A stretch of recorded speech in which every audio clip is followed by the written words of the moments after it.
Hi, my name is Irfan and welcome back to my YouTube channel Desi in Europe.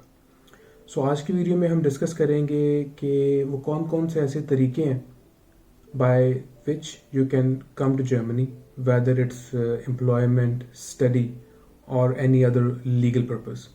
So one by one I'll be discussing each of them.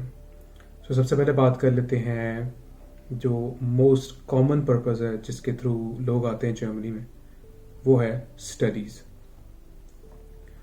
तो ऐसा है कि Germany में जो majority of studies हैं वो masters की बात की जाए तो वो होती हैं इंग्लिश में, और अगर बैचलर्स की बात की जाए तो ऑप्शंस इंग्लिश की कम है लेकिन जो जर्मन लैंग्वेज की हैं वो ज़्यादा हैं। और मोस्टली जो स्टूडेंट्स हैं वो आते हैं मास्टर्स डिग्री प्रोग्राम से। तो इस तरह है कि जो सबसे पहला वे है, जो सबसे कॉमन वे है, जो मेजॉरिटी ऑफ स्टूडेंट्स जो है वो यूज़ करते हैं, वो है कि आप एडमिशन लें, आइल्स करें, what ever the requirement of university is, और जितनी भी रिक्वायरमेंट्स है यूनिवर्सिटीज़ की वो पूरी करके एडमिशन लेके वीज़ा लेके आप यहाँ पे पहुँच जाएं। लेकिन इसमें यह है कि थोड़ा खर्चा ज़्यादा है। हाउएवर कंपैरेटिवली इंग्लिश ममालिक जो हैं उनसे तो कम ही है, क्योंकि आपने किसी को पैसे देने नहीं होते। जर्मनी में education is totally free and you just need to make your account, block account for your own name, on your own name, for your own self. उसमें आपको एवरी मंथ अराउंड 900 यूरोज आपको allow होते हैं कि आप अपने account से release कर सकते हैं फॉर योर ओन एक्सपेंस और अकोमोडेशन एंड मील वगैरह जो आपने खाना है, जो डेली आपकी ज़रूरियात हैं उनको पूरा करने के लिए। लेकिन इसमें ऐसा है कि आपको 11,000 यूरोज आपने शो करने होते हैं अपने अकाउंट में, जो कि पाकिस्तानी, अगर मैं टुडे आज की बात करूं तो मेरा ख्याल है 200 एंड एक मिनट देख लेते हैं अभी यूरो कितने का चल रहा है।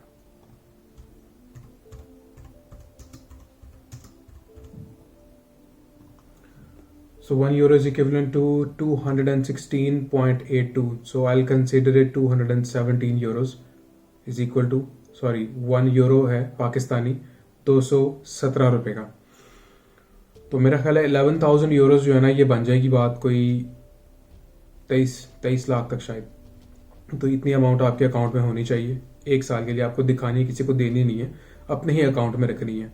तो मैं कुछ लोगों को जानता हूँ जो अपने रिलेटिव से कुछ पैसे पकड़ के अपने अकाउंट में रख के ले आते हैं, और जैसे जैसे उनको एवरी मंथ पैसे रिलीज़ होते हैं वो वापस लौटा देते हैं। और आप यहाँ पे आते साथ ही 20 आवर्स पर वीक आपको अलावा जॉब करना, तो जॉब मिल जाती है। इट डजेंट मैटर आपको ज़ुबान आती है या नहीं आती। However it's like labour job मिलती है, लेकिन कुछ ना होने से होना बेहतर है।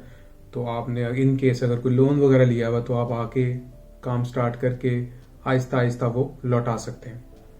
This is the number 1 way. Second way, Germany को हर साल 4 लाख वर्कर्स, स्किल्ड वर्कर्स की कमी होती है। उसकी रीज़न यही है कि यहाँ पे ये खुद पॉपुलेशन इनकी है नहीं, ना ये पॉपुलेशन को बढ़ाते हैं, जिसकी वजह से जर्मन जो कम्युनिटी है या जर्मन जो पूरा सिस्टम है वो बहुत ज़्यादा रिलाई करता है इंटरनेशनल लोगों पे, फॉरेनर्स पे। सो जो दूसरा वे है, आई वुड से कि इट डजेंट मैटर कि आप टेक्निकल फील्ड से बिलोंग करते हैं या फिर आपने इकोनॉमिक्स या HR या फाइनेंस पढ़ा हुआ है। आपके पास अगर 5 साल का एक्सपीरियंस है और आपके पास डिग्री में कम से कम मैं कहूँगा कि बैचलर्स है, तो आप जॉब सर्च वीज़ा लेके यहाँ पे आ सकते हैं। 6 महीने का मिलता हो। उसके रिक्वायरमेंट्स बहुत बेसिक हैं। सबसे एक रिक्वायरमेंट तो यही है कि आपके पास 5 साल का एक्सपीरियंस होना चाहिए, डिग्री होनी चाहिए जो कि जर्मनी में उसको रिकग्नाइजेबल हो। वो उसका मैं लिंक दे दूंगा। एक वेबसाइट है जिस पे आप देख सकते हैं कि कौन सी डिग्री जर्मनी के लिए एक्सेप्टेबल है और रिकग्नाइजेबल है और इक्विवेलेंट है। इसमें आपको ये करना है कि 6 महीने के लिए ब्लॉक अमाउंट दिखानी है। वो अगेन 900 के करीब अमाउंट बनती है, उसको आप मल्टीप्लाई बाय 6 कर लें यूरोज में। तो जो अमाउंट बनेगी वो आपने अपने ही बैंक अकाउंट में शो करनी है कि आपके पास अपने अखराजात उठाने के लिए पैसे हैं। इसमें एक बोनस पॉइंट मैं ये दूंगा कि अगर तो आप ये वाला वीज़ा लेके आना चाह रहे हैं जैसा कि हमारे पाकिस्तान की जो इकोनॉमिक सिचुएशन है वो इस वक्त बहुत अच्छी नहीं है, और कुछ ऐसे ग्रेजुएट्स या कुछ ऐसे लोग जो अपने किस्मत आजमाना चाह रहे हैं, रिस्क लेना चाह रहे हैं कि हम अपनी किस्मत किसी और मुल्क में जाके आजमाएं, उनके लिए मैं कहूँगा कि इन केस अगर आप जर्मनी कंसिडर कर रहे हैं तो यहाँ पे मैं ये चीज़ ऐड करूँगा कि लैंग्वेज सीखे बगैर ना आए। एक तो नमल जो कि मॉल रोड पे, मैं लाहौर की बात कर रहा हूँ। दूसरा गोएथे जो कि जेल रोड वाली साइड से गुजरे हैं आप तो आता है। कैनाल से अगर आप जा रहे हो तो लेफ्ट साइड पे सीधा आप अंदर ट्रैवल करें तो आपको गोएथे इंस्टीट्यूट मिलेगा, या तो वहां से या नमल से। एटलीस्ट B1 मैं कहूँगा उनके लिए जो टेक्निकल शोबों से बिलोंग करते हैं। कोई भी इंजीनियरिंग है, IT के लोग हैं, या इंजीनियरिंग है, electrical, mechanical, civil, doesn't matter, programming में आपका हाथ बहुत अच्छा हो, CS की फील्ड से आप बिलोंग करते हैं, कुछ भी है, तो मैं कहूँगा कि B1 एटलीस्ट आप लोग सीख के आए। हाउएवर ये रिक्वायरमेंट नहीं है वीज़े की, उनको कोई फ़र्क नहीं पड़ता कि आप वीज़ा लेते हुए लैंग्वेज सर्टिफिकेट दिखा रहे हैं कि नहीं दिखा रहे, लेकिन ये मैं आपको एज अ गाइडेंस के तौर पे बता रहा हूँ कि आपके जो चांसेस हैं जॉब के वो ट्वाइस अ टाइम इंक्रीज हो जाएंगे अगर आपको ज़ुबान आती होगी तो। अब बात करते हैं उन शोबों की जो टेक्निकल नहीं है, फाइनेंस, ह्यूमन रिसोर्स, मैनेजमेंट वाली साइड की जो फील्ड्स हैं, उनके लिए मैं कहूँगा कि सबसे पहले तो ये कि वो ये जो शोबे हैं ये बहुत ज़्यादा जो है वो ज़रूरत नहीं है इन शोबों की, है लेकिन बहुत ज़्यादा नहीं है कंपेयर टू इंजीनियरिंग। लेकिन अगर आप इन शोबों से बिलोंग करते हैं और अगर आप आना चाह रहे हैं जर्मनी में, तो आपको एटलीस्ट B2 लेवल आपको सीख के आना चाहिए, क्योंकि आप लोगों की जो फील्ड है, ये जो इकोनॉमिक्स, कॉमर्स और मैनेजमेंट की जो फील्ड है या जो HR है, इसमें पब्लिक रिलेशन बहुत ज़्यादा काउंट करता है, या इसमें आपको जो नेटिव जो लैंग्वेज है इनकी उसमें फ्लुएंसी बहुत ज़्यादा चाहिए। तो मैं ये आपको सजेस्ट करूंगा कि अगर आप इन फील्ड से बिलोंग करते हैं तो पहले लैंग्वेज सीख लें आप। B1 लेवल अगर आप दिल लगा के सीखें ना तो 6 से 8 महीनों में हो जाएगा। लैंग्वेज इस तरह नहीं है कि आप वहाँ जाएंगे, आप एक लेक्चर लेंगे, आपको आ जाएगी, नहीं, लैंग्वेज आएगी प्रैक्टिस के साथ, और प्रैक्टिस आपको करनी पड़ेगी खुद से। आप जहाँ इंस्टीट्यूट में सीखने जाएंगे वहाँ तो टीचर, प्रोफेसर जो भी आएगा वो आपको एक लेक्चर दे के चला जाएगा। उसके बाद आपने घर आके उसको खुद से स्टडी करना है, उसको डीपली सर्च करना है, खुद से कोशिश करनी है सेंटेंसेस बनाने की, फिर आपको लैंग्वेज आएगी। यूट्यूब पे अगर आप सर्च करेंगे ना लैंग्वेज कोर्सेज, बेतहाशा आपको वेल ऑर्गेनाइज्ड लैंग्वेज कोर्सेज मिल जाएंगे। अपने एग्जांपल दूं तो मैंने कहीं से लैंग्वेजें सीखी। मैं समझता हूँ कि ऑलमोस्ट B1 लेवल है मेरा, डेली कम्युनिकेशन कर लेता हूँ मैं रूटीन लाइफ की, लेकिन मैंने कहीं से लैंग्वेजें सीखी। सो ज़रूरी नहीं है कि अगर आपने ज़ुबान सीखनी है तो आपने कहीं बाहर से ही सीखनी है। It's all about your personal dedication, motivation, कि आप कितनी अर्ज है आपको कुछ सीखने के लिए।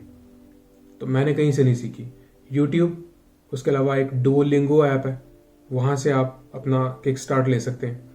और तीसरा ये कि खुद से कोशिश करके बुक्स, या जिस तरह ट्रांसलेटिंग एप्स आ गई हैं, एक DeepL करके है ऐप जो कि यूज़ करें आप, बहुत अच्छी है। गूगल ट्रांसलेटर का तो सबको पता होगा। I think DeepL is a German app, इसलिए वो ट्रांसलेटिंग के तौर पे ज़्यादा ऑथेंटिक है। तो अगर आप बिलोंग करते हैं फाइनेंस और मैनेजमेंट की फील्ड से तो आप B2 लैंग्वेज सीख के आएँ, जिसके लिए आई थिंक आपको सीखने में और थोड़ी सी फ्लुएंसी हासिल करने में 1 साल लग जाएगा। But again it's a totally a subjective thing, because हर इंसान की जो मोटिवेशन है, जो डेडिकेशन है, वो डिफरेंट है। अब मैंने लैंग्वेज बहुत कम, मतलब बहुत ज़्यादा टाइम में सीखी है।